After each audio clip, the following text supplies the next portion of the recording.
하나님은 저와 여러분을 축복하는 걸 기뻐하십니다. 그래서 오늘 또 민수기 6장 마지막 부분에서 이렇게 우리를 축복하라고 제사장이 하나님의 백성들을 축복하라고 말씀하시면서 제사장이 하나님의 이름으로 이렇게 축복하면 반드시 그 복을 주시겠다라고 말씀을 하셔요.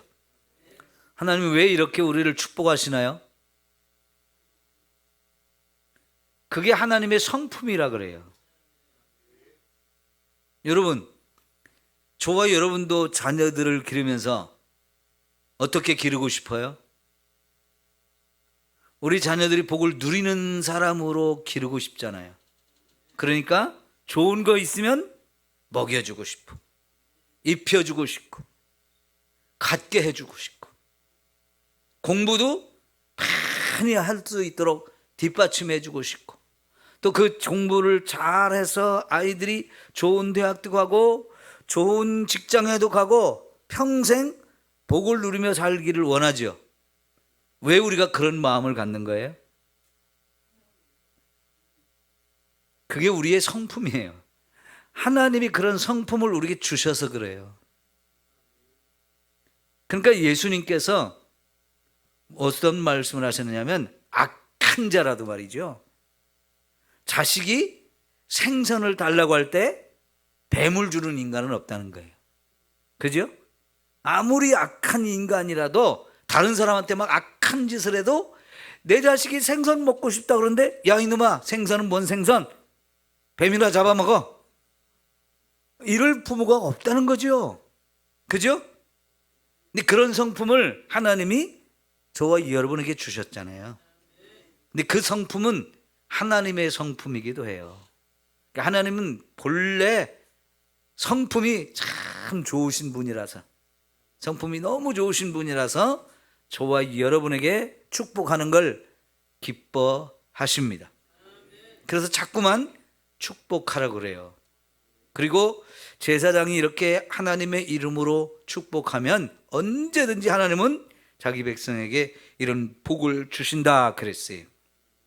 그리고 하나님이 우리를 이렇게 축복하기를 좋아하시는 것은 하나님이 은혜가 풍성하신 분이고 사랑이 풍성하신 분이라 그래요. 하나님은 어떤 분이라고요? 은혜와 사랑이 풍성하신 분이라. 대표 기도를 하시는 장로님들, 어느 교회 장로님들도 제일 좋아하는 표현이 그래요. 사랑과 은혜가 풍성하신 하나님. 하여튼 어느 교회 장로님들도 대표 기도할 때 보면 그 표현을 참 많이 해요. 그게 하나님의 가장 대표적인 성품이기 때문에 그래요. 그 하나님께서 저와 여러분에게 너무너무 사랑하시기 때문에, 은혜 베푸는 걸 좋아하시기 때문에 저와 여러분을 마음껏 축복하기를 원하시는 겁니다. 그러니까 성경에는 하나님이 저와 여러분을 축복하는 얘기가 엄청 많아요. 그런 이야기 읽을 때마다 하나님이 아브라함한테 이런 축복을 주셨네? 이러고 넘어가지 마시고요. 하나님이 아브라함에게 이런 복을 주셨으면 나에게도 이런 복을 주실 수 있다. 믿음으로 여러분이 그 말씀을 나에게 주신 말씀으로 딱 받으십시오. 그러면서 나는 하나님이 축복하셔서 그 복이 반드시 임할 거야. 그러면 여러분 우린 재수가 없는 놈이에요?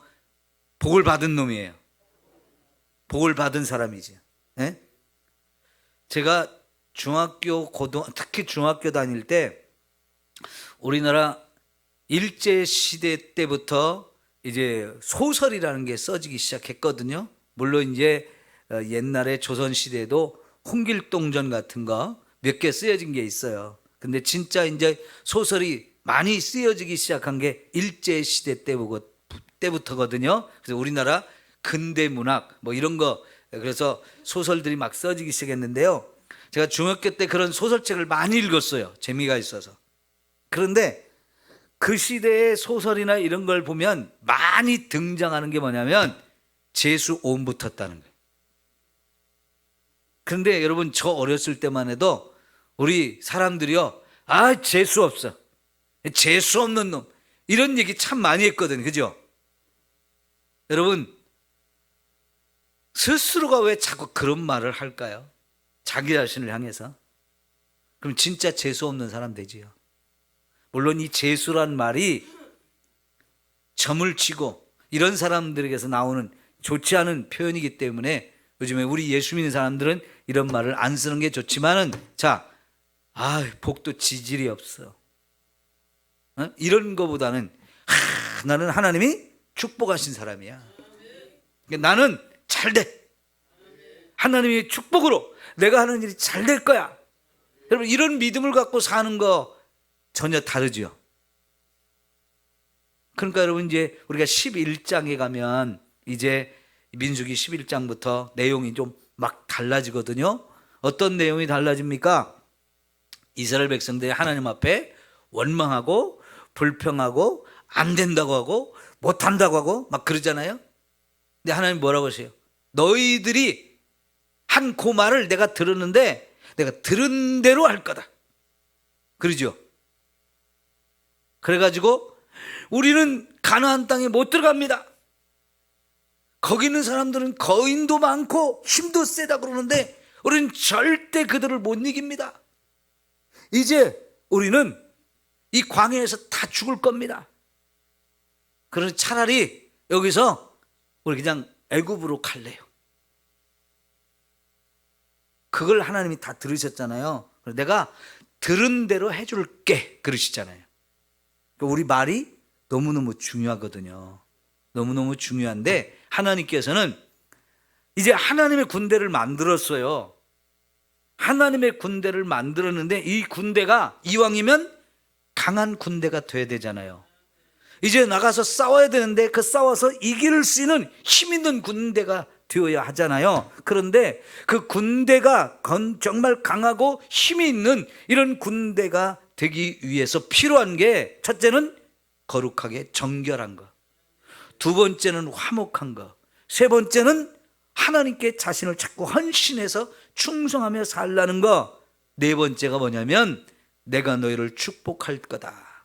너희는 그 축복을 받기 때문에, 내가 너희를 축복하기 때문에 너희는 힘이 있고 뭐든지 할 수 있고 나가서 승리할 수 있는 자가 된다.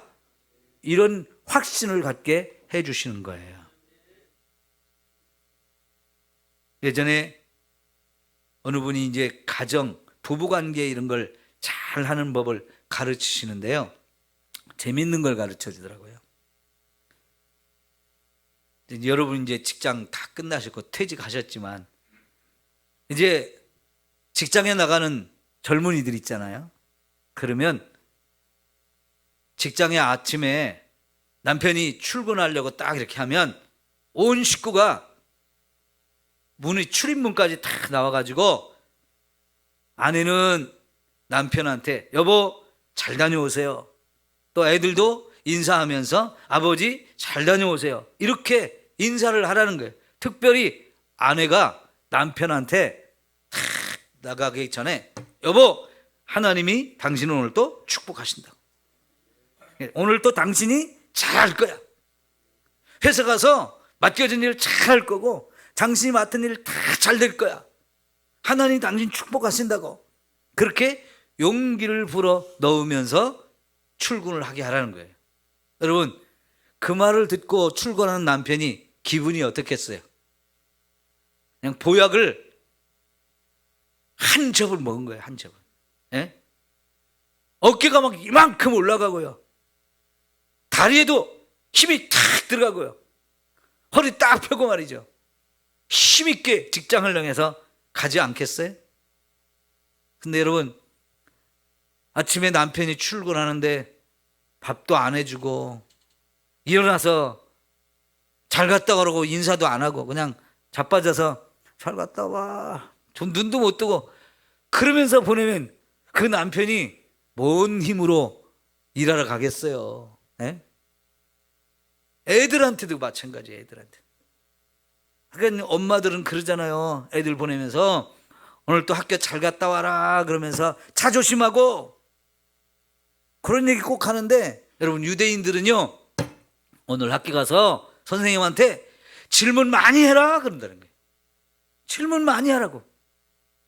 질문을 많이 한다는 건 뭐냐면요, 궁금한 게 자꾸 생겨야 된다는 거예요. 그래서 선생님이 이렇게 가르치는 거 그냥 듣고만 오지 말고 자꾸 더 생각하고 더 생각하면서 더 알고 싶어가지고 궁금한 것이 생겨야 되고, 그래서 질문을 자꾸 해야 선생님이 하나라도 더 가르쳐 준다는 거예요. 여러분, 우리 설교 시간에도 여러분 질문을 하면 좋겠어요. 질문을 하시고, 그래서 제가 그거를 준비해 가지고 또 설명도 해드리고, 그러면 여러분이 내가 알고 싶은 거, 궁금한 거 이런 거 있으면 여러분이 그게 더 알고 싶거든요. 그거 답해주면 금방 머리에 기억되게 돼요. 그러니까 여러분 집에서 성경 읽으면서 모르는데도 그냥 넘어가지 말고, 모르는 게 있으면 적어 가지고 저한테 전화를 하시든지 찾아오시든지 예배를 들어와가지고 질문을 하시든지 자꾸 그렇게 해야 돼요. 그래야 여러분이 하나라도 더 배우고 더 많은 걸 알게 되고 깨닫게 되고 은혜가 넘치는 거예요. 여러분, 우리가요, 내가 어떤 생각을 가지고 사느냐, 무슨 말을 하며 사느냐 매우 매우 중요합니다. 네? 하나님께서는요, 하나님의 백성인 저와 여러분들이 절망하고 낙심하고 근심하고 걱정하고 두려워하고 염려하고 이러면서 사는 거 진짜 원치 않으세요. 나는 너희를 이렇게 축복한다. 그러니까 너희는 하나님이 나를 축복하는데 어떤 놈이 건드려? 하나님이 나를 축복하는데 안 될 게 뭐가 있어? 나는 잘 된다. 하나님의 축복으로 나는 잘 돼. 잘할 수 있어. 자꾸 이런 믿음을 스스로가 갖고 그렇게 선포하며 사는 거, 그걸 기뻐하시고 원하시는 줄 믿습니다. 그럴 때 진짜 우리가 말한 대로 하나님 들으시고 내가 그렇게 해줄게 이러신다고요. 여러분, 예배 마칠 때마다 왜 자꾸 여러분에게 축복 기도를 목사가 하고 여러분 세상으로 보내는 겁니까? 네? 여러분 세상으로 가면서 하나님이 오늘 또 나를 축복하셨어. 그 축복을 내가 받고 가니까 내가 어디 가든지 누구를 만나든지 무엇을 하든지 하나님의 축복이 내 삶 속에 임할 거야. 그런 믿음을 가지고 가시라고요. 그럴 때 여러분 얼마나 여러분 기분도 좋고 힘도 나고 축복이 내 삶 속에 임할 거라는 확신을 가지고 사니까 여러분 그 복이 반드시 임하는 거거든요. 예전에 들은 얘기인데요, 저 평택에 미군 부대가 지금 어마어마하게 커졌잖아요. 미군 부대 옆에 우리 한국인들이 모이고 한국 목사님이 목회를 하는 교회가 있는데요, 목사님이 예배를 인도 다 하고 이제 마지막에 축도를 하려고 하면 축도하기 전에 미군 병사 한 사람이 꼭 온대요. 아니 예배를 시작할 때 오는 게 아니고 끝날 때쯤 돼가지고 목사님이 이제 축도 안 하면 끝나는데 그 축도하기 직전에 헐레벌떡 뛰어온대요. 그리고는 목사님이 축도하면 거기서 아멘 아멘 하면서 축도를 받는데요. 그 목사님이 이상해가지고 왜 이렇게 예배 끝날 때 이 축도할 때 꼭 오냐고 그랬더니 자기가 미군 부대에서 이렇게 예배를 드리는데 우리 교회는 목사님이 없다고. 그래서 예배를 드리기는 하는데 축복 기도를 해줄 분이 없는 거라고. 나는 축복을 받고 싶은데. 그래서 내가 고민하다가 한국교회 목사님이 가서 축도하는데 말은 못 알아듣지만 그래도 목사님이 축도할 때는 이렇게 손을 올리고 하잖아요. 미국 교회나 한국 교회나 이건 마찬가지거든요. 그러니까 여러분, 그분은 축복 기도를 받고 싶어서 미군 부대에서 자기들끼리 모여서 예배를 드리고 빨리 여기 한국교회 예배 끝나기 전에 막 뛰어온다는 거예요. 그리고는 그 축복 기도를 받고 싶어가지고. 여러분, 이거 잘하는 거예요, 못하는 거예요? 여러분도 그렇게 신앙생활을 해야 되겠죠? 왜요? 저와 여러분은 하나님의 축복이 없으면 안 돼요. 축복이 필요한 사람들이에요. 그러니까 그 축복을 자꾸 사모해야 돼요. 그럴 때 하나님이 저와 여러분에게 복을 주시는 줄 믿습니다. 전에 있던 교회에 남자 집사님이 믿음은 그렇게 좋은 분은 아닌데 이분이 축복을 진짜 사모해요. 제가 이제 손 들고 이렇게 축복 기도를 하면 그분은 꼭 이러고 기도를 받아요. 축복 기도할 때마다. 왜 그러냐고. 나는 목사님 축복을 받아야 된다고. 이게 사모하는 마음이잖아요. 그러면 여러분, 하나님 그 사모하는 마음에 진짜 복을 주실 줄 믿습니다. 하나님이 인간을 창조하시고 또 세상 모든 만물을 창조하시고 하신 첫 번째가 뭐냐면 축복하는 것이에요. 창세기 1장 26절에서 28절까지를 보면 하나님께서 우리 인간을 만들어야 되겠다고 하시면서 첫 번째가 뭐냐면 이 인간을 하나님의 형상을 닮은 존재로 만들어야 되겠다 그랬어요. 그 하나님의 형상을 닮은 존재로 만든 게 최고의 축복이에요. 세상 모든 만물 중에 하나님의 형상을 닮은 자로 창조한 건 오직 인간밖에 없어요. 그리고요, 그 하나님의 형상을 우리에게 주셨기 때문에 하나님이 만드신 모든 만물을 우리에게 주시면서 우리가 다스리라 그랬어요. 세상 모든 만물을 우리에게 주신 거예요. 네가 다스려라. 하나님이 직접 다스려도 되는 건데 저와 여러분에게 그 하나님의 형상을 닮은 존재로 만드신 이유가 그 하나님 만드신 모든 만물을 우리가 다스릴 수 있도록 해주셨거든요. 이거 축복이에요. 그리고 이왕이면 너희가 세상에서 생육하고 번성하고 땅에 충만하라 그랬어요. 여러분, 이게 얼마나 귀한 축복입니까? 여러분, 옛날에 중고등학교 다니신 분들 한번 생각해 보세요. 이런 걸 배웠어요. 뭘 배웠냐면 인구가 기하급수적으로 성장하고 있다. 배웠죠? 영국의 멜더스라는 사람이 그런 이론을 제시했어요. 인구가 너무너무 급격하게 성장을 한다는 거예요. 그런데 그걸 그냥 두면 인구가 너무 빨리빨리 이렇게 급격하게 성장을 하기 때문에 그걸 그냥 두면 우리 인간이 먹고 살 게 부족하다. 그러니까 어떻게 해야 되느냐? 인구를 적당하게 산화 제한을 하든지 죽이든지 해가지고 인구가 막 급격하게 증가하는 걸 막아야 된다. 안 그러면 이 먹을 것 때문에 서로 막 싸워가지고 전쟁도 많이 일어나고 불행한 사람도 많고 굶는 사람도 많고 우리 힘들어. 그러니까 인구를 이렇게 급격하게 성장하는 거 이거 막아야 돼. 이런 이론을 제시했어요. 근데 여러분, 분명히 인구는 성장하는 걸 보면 진짜 막 급성장하게 돼 있어요. 왜냐하면 그게 하나님의 축복이기 때문에. 근데 여러분 생각해 보세요. 하나님이 생육하고 번성하라고 하면서 인구만 자꾸 늘어나고 먹을 건 없게 그렇게 하나님이 세상을 만드셨을까요? 우리 옛날 조상들이 다 그랬어요. 애들 많이 나면서도 뭐라고 그랬어요? 같이 먹을 거 갖고 태어난다고. 그죠? 가난하게 살면서 자식을 많이 낳으면서 그래서 먹을 것이 없는데도 다 뭐라 그러냐면 자식들은 다 지 먹을 거 갖고 태어난다고 그랬어요. 이게 성경적인 원리예요. 아니 인구가 급격하게 늘어나니까 이제 이렇게 그냥 두면은 먹을 거 없어가지고 우리 굶어 죽을 거야. 그리고 먹는 거 갖고 자꾸 싸우면서 전쟁 더 많이 일어날 거야. 그러니까 인구가 막 이렇게 급격하게 늘어나도 이렇게 하지 말고 죽이든지 없애든지 낳지 못하게 하든지 해야 된다고 하면서 결국은 산화 제한을 시키고 가족 계획이라는 걸 했어요. 그런데 여러분 알고 보니까 그런 가족 계획이라는 걸 만들어 가지고 둘만 낳아 잘 기르자 이런 걸 자꾸 했던 사람들이 누구냐면 아주 못된 사람들이에요.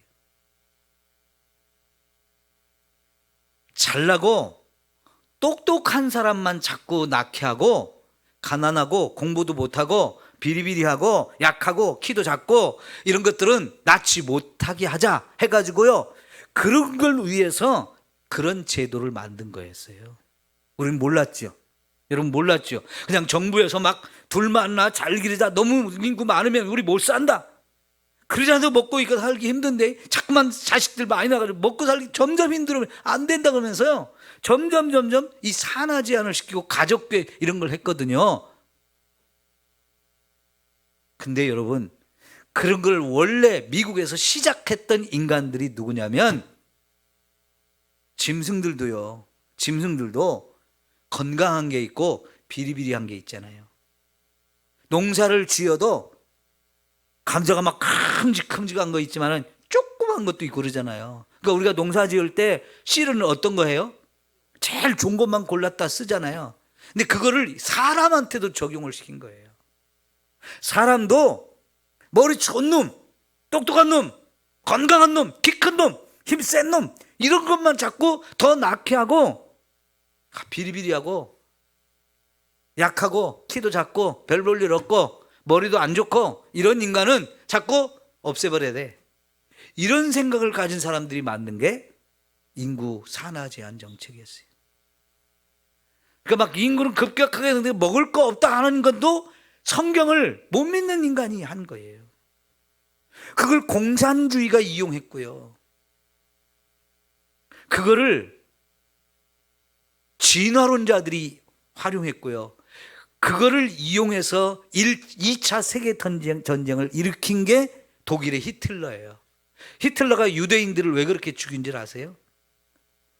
게르만 민족인 이 독일 사람들이 최고 뛰어나다, 최고 잘난 놈들이다. 자꾸 히틀러가 백성들한테 게르만 민족 독일 사람들한테 그걸 가르쳤어요. 그리고 세상에 우리보다 못난 놈들 우리가 다 지배해야 되고, 그 말 안 들으면 죽여야 되고, 그 특별히 유태인 놈들 제일 못난 놈들이니까, 아주 고집생이들이고 아주 돈만 아는 놈들이니까 그거 다 죽여버려야 된다, 없애야 된다, 이러면서 전쟁을 일으키고 유대인들을 그렇게 많이 죽였던 거예요.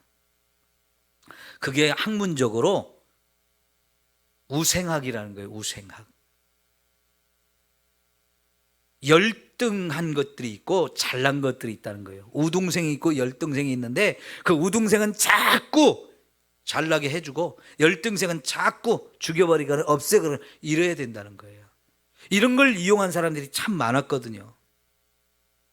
공산주의가 그걸 이용하고요, 진화론자들이 이용하고요. 그래서 가족계획 같은 걸 했던 건데, 우리가 그 계획을 받아들여 갖고 하다가 지금 이렇게 어려운 상황까지 온 거예요. 인구 절벽이라고 하잖아요. 그죠? 전 세계에서 정말 우리나라가 잘 사는 나라, 세계 10위권 안에 이렇게 부자 된 나라가 됐는데도 여전히 자식을 키우는 걸 걱정해요. 자식 키우는 거 힘들다는 거예요. 돈 많이 들고. 그거 돈 벌려면 부모가 힘들고, 그러니까 그렇게 자식 많이 낳아가지고 부모 힘들게 해봐야 그 뭔 재미있냐고 그러면서요, 결혼도 안 하고 자식도 안 낳는 이런 생각들이 지금 너무 우리 젊은이들에게 많이 있는데, 이거는 반성경적인 거예요. 비성경적인 거예요. 하나님의 축복은 뭐예요? 생육하고 번성하라, 그리고 충만하라는 거예요. 그러면 사람만 생육하고 번성하고 충만하라고 했을까요? 하나님이 만드신 우리가 먹을 수 있는 모든 곡식이나 음식이 되어지는 것도 얼마든지 하나님이 생육하고 번성하고 충만하게 해서 우리 얼마든지 먹고 살 수 있어요. 그런데 문제는 그 많은 걸 가진 사람들이 안 나눠주기 때문에 그래요. 왜 안 나눠줄까요? 그냥 주기보다요, 공짜로 안 주고요, 공짜로 주지 말고 비싸게 팔아먹으려고 하기 때문에 그래요. 여러분, 러시아하고 우크라이나 전쟁이 일어났을 때 러시아가요, 우크라이나의 항구 도시를 자꾸 계속해서 폭격을 했어요. 그 항구 도시가 우크라이나에 정말 넓은 데서 엄청난 밀을 생산해내는데 거기가 밀가루 생산해서 수출하는 항구인데요. 거기를 자꾸 폭격합니다. 왜냐하면 전 세계 식량이 어렵게 만들려고 그런 거예요. 그래서 자기들이 가진 식량을 더 비싸게 팔아먹으려고 하는 거예요. 우크라이나가 가진 식량은 못 팔아먹게 다 폭발을 시켜가지고 없애버리고요. 자기들이 가진 식량 비싸게 팔아먹으려고 하는 거예요. 세계는 이런 나쁜 사람들에 의해서 먹을 것이 부족하거나 못 먹는 사람이 생겨나 하는 거지, 하나님은 얼마든지 우리들 아무리 인구가 많아도 먹고 살 수 있을 만큼 충분히 주셨어요. 하나님 우리를 축복하시기 때문에 그래요. 여러분, 하나님의 축복이 제한이 있을까요? 능력이 없어가지고 먹여 살릴 그런 힘이 없을까요? 하나님은 능력이 제한이 없어요. 전능하신 분, 무한하신 분이 얼마든지 주시고 또 주셔서 후히 누르고 흔들어서 넘치게 채워주신 분이라고 말씀하시잖아요. 자, 여러분, 히브리서 6장 14절 한번 볼까요?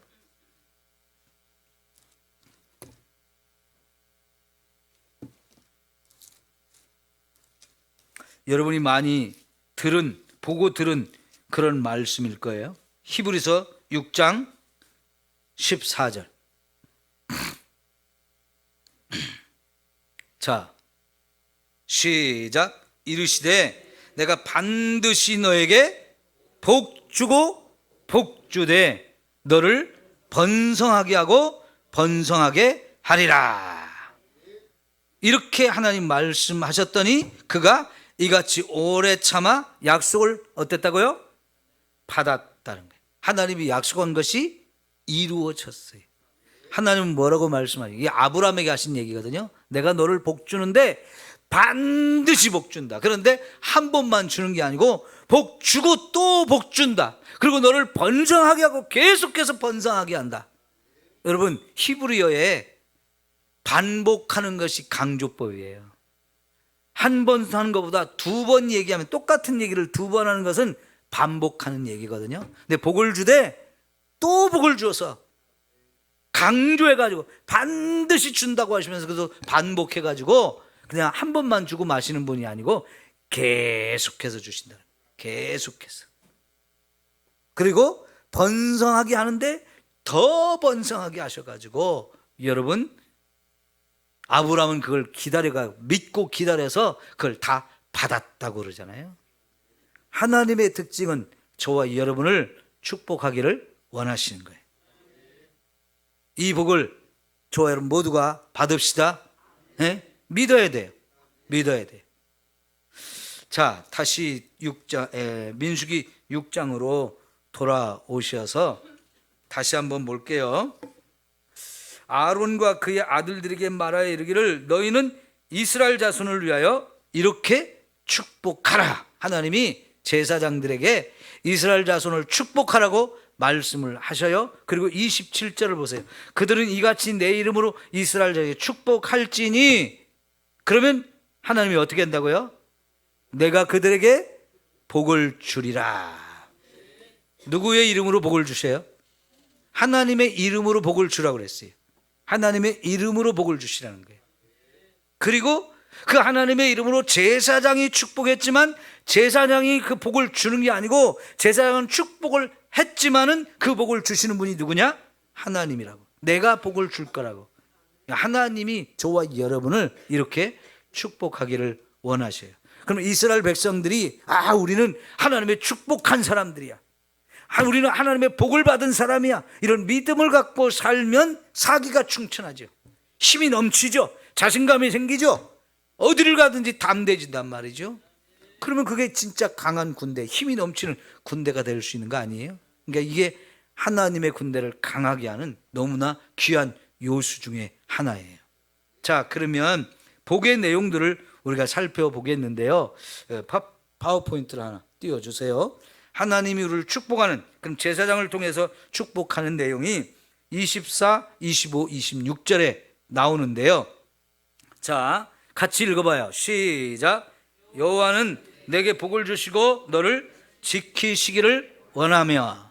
자, 거기에 앞에 그랬죠?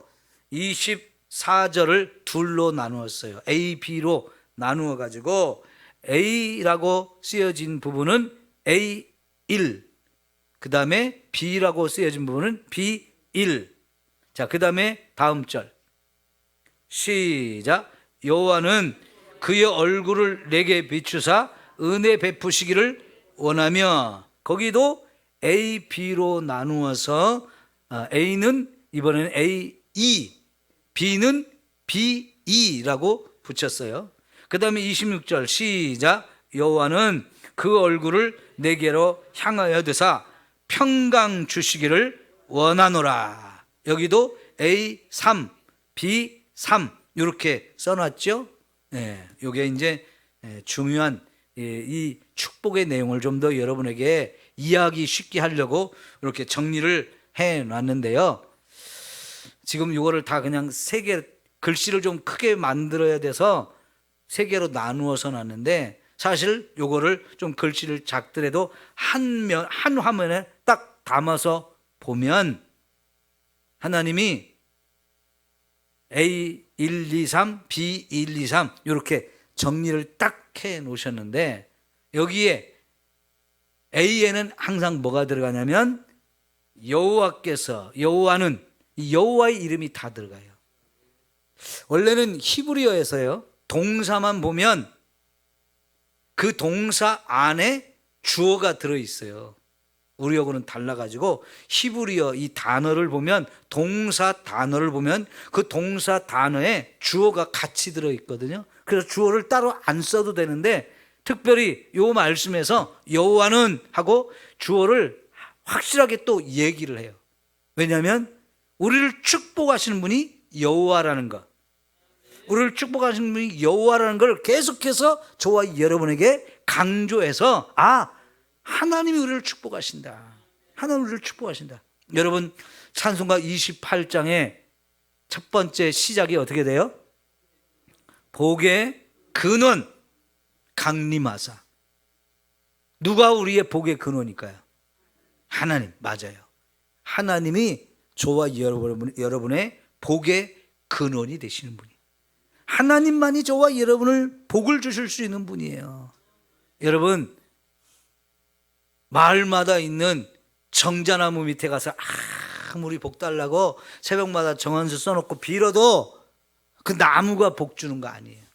장독대에 가서 복을 빌어도 장독대에 있는 신이 저와 여러분 복 주는 게 아니에요. 밥 먹을 때마다 꽃시래 하고 뿌려도 어떤 신이 우리를 복 주는 게 아니고요, 오직 하나님만이 저와 여러분을 복을 주실 수 있는 분이에요. 중국집에 가면 한문으로 복자를 거꾸로 써가지고 막 여기저기 잔뜩 붙여놨어요. 왜 거꾸로 썼을까요? 그 사람들이 개념이 있어요. 복은 위에서 내려오는 거라는 거예요. 위에서 내려오는 거라는 거예요. 그 위에서 누가 주실까요? 하나님이 주시는 거예요.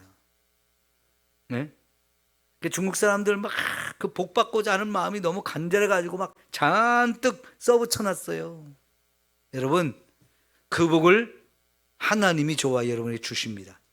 그 복을 우리가 믿음으로 받으면 저와 여러분의 그 복이 임할 줄 믿습니다. 네, 여러분, 그 다음에 여호와는 그의 얼굴을 내게로 비추사, 여호와는 내게 복을 주시고 너를 지키시기를 원하며. 복을 주신다, 복을 준다, 너를 지킨다, 그리고 얼굴을 내게로 비춘다, 은혜를 베푼다, 얼굴을 내게로 향하여 든다, 평강을 주신다. 이 말이 다 동사거든요. 근데 이 동사는 다 어떤 형태로 쓰였느냐면 미완료형이라는 게 있어요. 미완료. 완료가 안 됐다는 뜻이에요. 그러니까 우리가요, 우리나라 말은 동사를 보면 과거, 현재, 미래 아니면 진행 중 이런 것만 있거든요. 근데 과거라는 것은 이미 다 끝났어요. 어떤 일이 다 끝나가지고 지나간 것이 돼버렸어요. 그래서 우리가 지나간 버스에 손들면 돼요, 안 돼요? 안 돼요. 그건 안 돼요. 근데 여기서 쓰여진 동사들이 다 뭐냐면 끝나지 않은 거예요. 복 주셨다 하고 끝나버린 게 아니고요. 복을 주시는데 끝나지 않고 계속 진행된다는 뜻이에요. 이게 뭐냐면. 예? 그러니까 아까 우리가 히브리서 6장 14절에 하나님은 내가 너를 반드시 복 주고 또 복을 준다. 이게 뭐냐면 한 번 주고 복을 끝내는 게 아니고요. 계속해서 또 주고 또 주고 또 준다는 뜻이에요. 번성하게 하는데 한 번 번성하고 끝나는 게 아니고 계속 번성하고 또 번성하는 이 복을 누려야 된다는 거예요. 하나님 그렇게 하신다는 거예요. 그러니까 하나님이요, 여러분 복을 주시는데 한 번만 주고 끝나시는 분 아니에요. 얼마나 좋아요. 그죠? 한 번만 딱 주고 끝나서 이제 더 이상 기회가 없다? 그럼 이거 큰일 나잖아요. 하나님 얼마나 좋으신 분인지 저와 여러분에게 복을 주시는데 한 번 주고 끝나는 분이 아니고요. 절대로 그렇게 하시는 분이 아니고 계속 진행된다는 거예요. 그 미완료, 히브리어의 미완료형이 바로 그거예요. 완료돼서 끝난 게 아니고 아직 끝나지 않았다는 거예요. 계속 된다는 거예요. 계속 진행된다는 그런 의미가 있거든요. 근데 여기 동사를 다 그렇게 썼어요. 너무 감사하죠? 네. 그러면 여러분, 하나님이 이렇게 계속 우리를 축복하시는데 어때요? 저와 여러분이 그 복을 계속 받고 누리고 있나요? 아멘은 했지만 사실은 못 받은 게 더 많아요. 그래서 사실은 여러분이 하나님의 축복은 엄청난데 나는 요 모양 요 꼴인 부분이 많아. 못 받았다는 얘기예요. 하나님은 주셨는데 못 받은 거예요. 배달 사고가 났나요? 하나님이 계속 주시는데 나는 못 받았다는 거예요. 왜 그래요? 받을 그릇이 준비가 안 되면 그래요. 받을 그릇이 준비가 안 되면 아무리 하나님이 쏟아 부어줘도 항아리 뚜껑 딱 닫아 놓으면 비가 홍수같이 와도 물 한 방울 안 들어가잖아요. 그죠? 하나님이 주시는 복을 받으려면 어떻게 해야 되느냐? 그릇을 잘 준비해야 돼요. 그릇을. 이 그릇이 뭘까요? 믿음 더하기 순종. 믿음 더하기 순종. 여러분 신명기가 말씀에 순종하라는 거잖아요. 그러면 그때마다 하나님 말씀 순종하면 내가 복 줄게. 이런 복 줄게. 저런 복 줄게. 계속해서 하나님이 말씀에 순종하는 자에게 복을 주신다는 얘기를 계속해요. 여러분 이걸 꼭 기억하세요. 축복은 두 가지입니다. 믿음으로 받습니다. 순종으로 받습니다. 네? 하나님이 주신 축복 믿어야 받는 거예요. 믿어야. 안 믿으면 그거는 비 오는 날 항아리 뚜껑 딱 닫아놓은 거고 똑같아가지고 한 방울도 들어가지 못해요. 믿음으로 여러분 마음을 탁 여시고 하나님께 손을 벌리세요. 믿습니다 하면서. 네? 하나님이 이렇게 축복하신 것이 내게 임할 줄 믿습니다. 아브라함에게 축복했듯이 나도 축복해 주시옵소서. 나도 그 복 받고 싶습니다. 그런데 진짜 이제 복이 임하려면 말씀에 순종하라는 거. 이게 신명기에 가장 중요한 거예요. 여러분 믿음과 순종으로 하나님이 내려주신 복을 여러분 풍성하게 받아 누릴 수 있기를 축원합니다. 근데 욕심 부리면 안 돼요. 축복을 사모하긴 하되 욕심 부리면 안 돼. 근데 그 욕심이 뭐냐면 하나님이 주신 축복을 나만 누리겠다고 그 주신 축복을 자꾸 움켜쥐는 거. 그런 사람은 하나님 더 이상 주지를 못해. 요거 주고 주시는 거 받아가지고 또 나눠줘야 빈손이 되잖아요. 요거 꽉 쥐고 있으면 하나님이 내려주실 때 요거 때문에 못 받아요.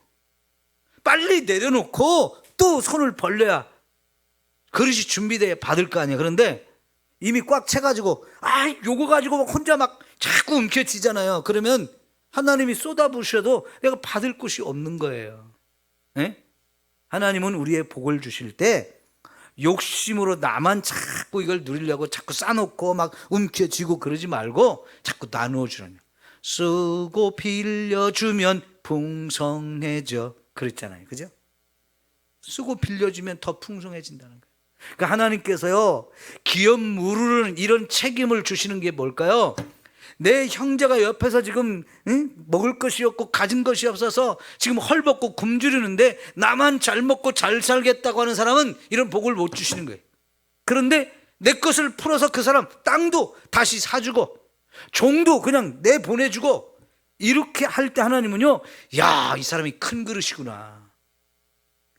복을 주면 그걸 진짜 값지게 하나님의 뜻을 펼치면서 이게 하나님 내게 복을 주셔서 당신한테 내가 나눠줄 수 있는 겁니다. 이게 다 하나님의 은혜입니다. 이러면서 자꾸 퍼주고 나눠주고 하는 사람, 이 사람이 큰 그릇이 있는 사람이잖아요. 그러니까 그 사람한테 자꾸 더 주시는 거예요. 여러분, 좀 큰 그릇을 준비하세요. 작은 그릇 준비해 놓고 거기다 조금 부어졌는데 요거 빼앗길까 봐, 이거 없어질까 봐 그냥 막 또 움켜쥐면 더 이상 하나님이 주실 데가 없어요. 어떤 사람, 제가 여기서 전도할 때 해마다 전도할 때마다 꼭 계속 만나는 할아버지가 있는데 그때마다 하는 말씀이, 교회 가면 헌금 얼마나 해야 돼요? 이것 때문에 교회를 못 나오는 거예요, 이 양반이. 그런데 내가 꼭 언제 만나느냐고요? 이 양반이 여기 슈퍼에 와서 자기 오늘 내일 쓸 거 뭐 빵을 사가든지 음료수를 사가든지 아이스크림을 사가든지 꼭 뭘 매일 와, 매일. 그런데 교회 관심이 있는데 못 와요. 교회 가면 헌금을 얼마 해야 되냐, 이것 때문에 못 와요. 아무리 헌금에 이렇게 중요하지 않다고, 구원을 받아야 된다고, 천국 가야 된다고 아무리 얘기해도요, 그 알아듣게 생겼는데 못 알아듣더라고. 왜 그래? 이 욕심인 거예요. 자기가 헌금하면 얼마나 하겠어요. 네? 여러분, 헌금할 때도 인색하지 마세요. 누가 주셨어요, 그거? 하나님이 주신 것 갖고 헌금하는데 너무 인색해. 나 10년 전에 왔어도 헌금이 10,000원 하던 사람이 10년 됐는데도 여전히 10,000원. 다른 건 다 물가가 올라가는데 헌금만은 안 늘어나.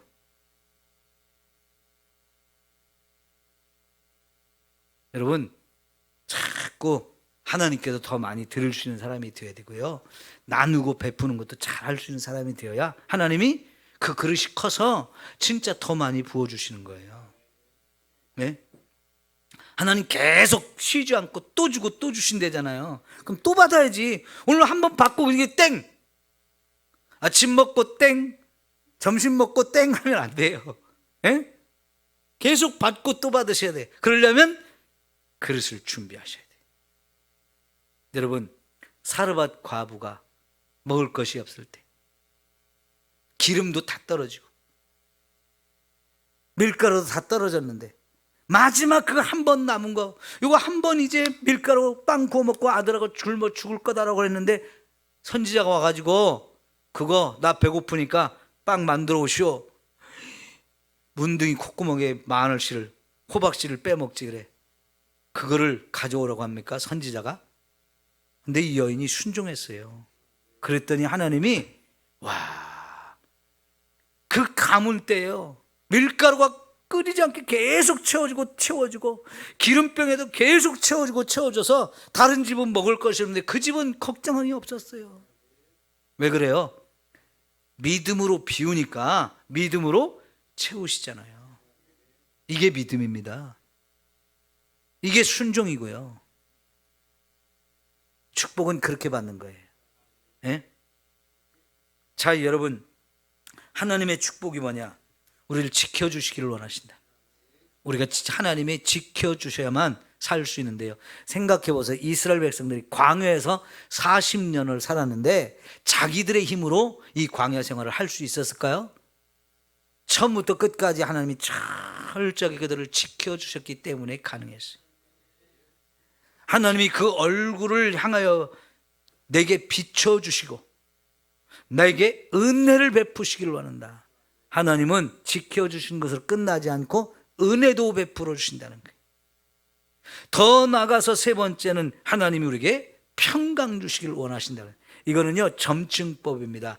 지켜주는 것보다 더 큰 은혜가 은혜를 주시는 것이고, 은혜보다 더 큰 게 평강을 주시는 거예요. 마음의 평강을 누린다는 거, 이 평강은 하나님이 주신 평강인데 세상이 빼앗아가지 않는 것, 빼앗길 수 없는 그런 평강을 하나님이 주시는 건데요, 우리가 매일 인사할 때마다 안녕하셨어요, 이 안녕을 묻는 게 평안이잖아요.